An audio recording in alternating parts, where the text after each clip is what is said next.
Thank you. My question is not on Uzbekistan, but since it's my only opportunity to ask the Minister, I would like to ask you, since today the Transparency International placed Portugal among the countries with a high risk of corruption, I would like to have a reaction to that, and I would also like to understand if during the meetings yesterday and today, since it was also a Defense Ministry Council, I would like to understand if you informed your colleagues about the ongoing investigation related to the smuggling or alleged smuggling of diamonds by Portuguese troops, if it was a concern. We know that we are talking about different missions, but since Portugal also has troops in RCA, I would like to have also a reaction to that. Thank you. Please, Minister. Thank you very much. On what refers to your first question, I would like to highlight that last year and this year we had the Commission's report on the rule of law. It's a very important and very comprehensive report, and if you read both reports, you can see that Portugal is very well classified concerning all the issues, including the issues of fighting against corruption. We have a national strategy fighting corruption, and this strategy is being implemented. Concerning the second question, yesterday I did not attend the FAC meeting because I was with the President of the Republic in Madrid commemorating the 30th anniversary of the Ibero-American Summit. Thank you. Thank you, Minister. We have another question from Brussels Morning, Sadid Lailuma. Please, you have the floor, is online. Thank you very much for giving me the chance to ask a question. Sorry. I have a question from the Uzbekistan minister because during these 3 months, several times, high-level members visited Afghanistan, and also their relation since 1997, I think, between Taliban and Uzbekistan is more or less like open. So if I may ask a question, how do you see the future and how do you feel the cabinet they organized without taking any other person from the other ethnic group? I mean, they call that for the exclusive government, but that's not in the reality. Is Uzbekistan trying to talk with them to ask without giving the chance for any woman and also for the other ethnic group from Afghanistan?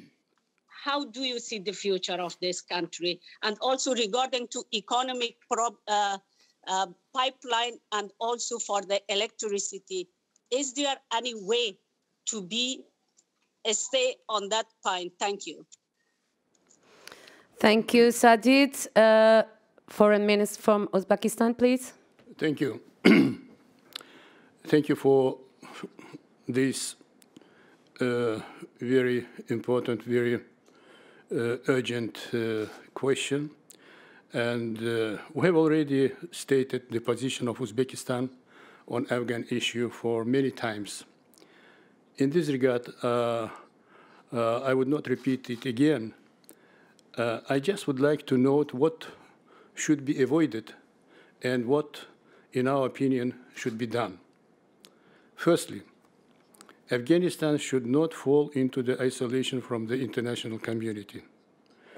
The withdrawal of coalition troops from this country should not mean the loss of common interests and collective responsibility for the future of Afghanistan. Secondly, Afghanistan should not turn into a rogue state.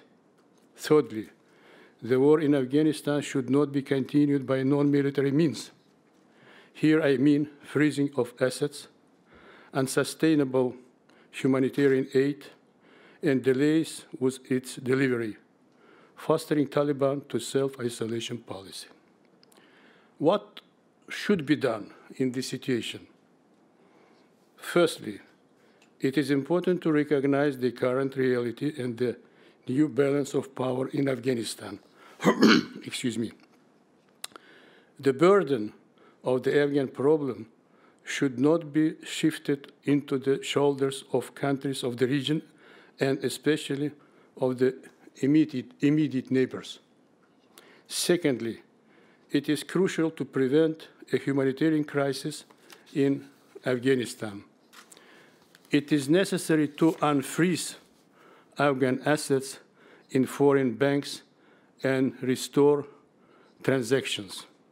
At the same time, we should continue to insist that the recognition of Taliban authority in the country depends on certain conditions and creating a broadly representative government and ensuring fundamental human rights, good neighborhood policy, combating terrorism, drug trafficking, organized crimes, and so on.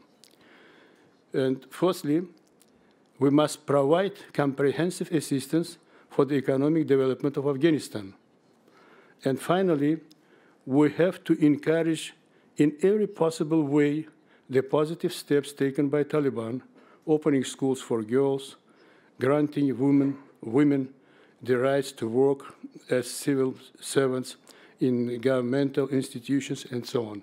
We have such kind of facts now and steps which has been taken by the new interim government. Therefore, dear ladies and gentlemen, this is a very clear and straightforward position of Uzbekistan on what should be undertaken by the international community, including the European Union, with respect to Afghanistan.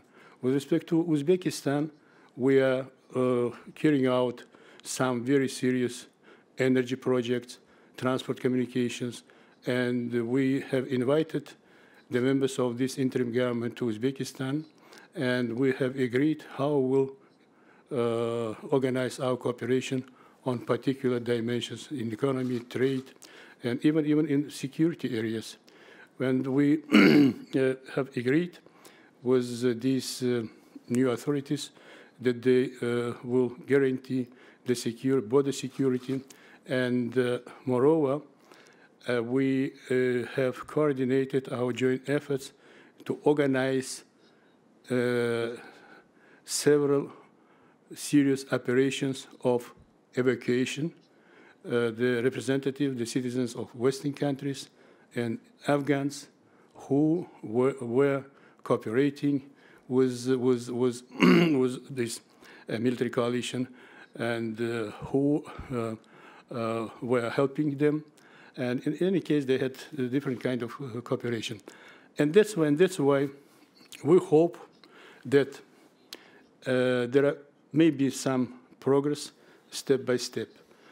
And we don't have any other option. This is reality. We must recognize this reality and to work with regional countries and to find some ways of coordination. Of course, we are not going to recognize this interim government, and there must be common international approach. We cannot to do in this case separately, because we all share our demands and our conditions and what must be done before recognition of this interim government. Thank you.